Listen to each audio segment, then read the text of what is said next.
পেইন্টিংটা দেখার আগে চলুন এটার পিছনের গল্পটা আগে শুনে নিই। কিভাবে আমি পেইন্টিংটা করেছি আর কিভাবে আমি স্ট্রাগল করেছি। এই পেইন্টিংটার সাইজ ছিল প্রায় 2.5 ফুটের মতো। আমি আসলে নিজেও বুঝিনি এটাতে এত সময় লাগবে। আমার কাছে বেশ ইজি একটা পেইন্টিং মনে হয়েছে রেফারেন্সটা দেখে। 3 দিনের পেইন্টিং প্রায় 3 সপ্তাহে কমপ্লিট করেছি। আমি ভেবেছিলাম এটা 3 দিনেই কমপ্লিট হয়ে যাবে। আসলে অনেক রেফারেন্স দেখে বোঝা যায় না এটাতে কত সময় লাগতে পারে।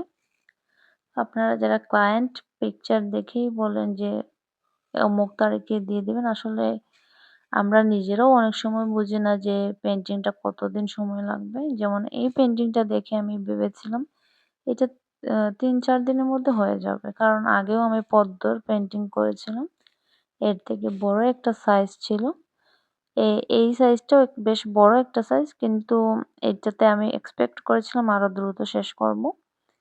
আর পেইন্টিংটা করতে আমার বেশ ভালো লেগেছে, কারণ এই টাইপের শাপলা আর পাতাগুলো আঁকতে আমার অনেক ভালো লাগে। আর এই পেইন্টিং করতে করতে আরেকটা জিনিস বলি, আমি আসলে ভাবিনি এই পেইন্টিংটা এত ডিটেইল হবে। আমার মোটামুটি লসই হয়ে যায়, মানে যে প্রাইসটা বলছি সেই প্রাইস অনুযায়ী আমার মনে হচ্ছে আমার লসই হয়েছে।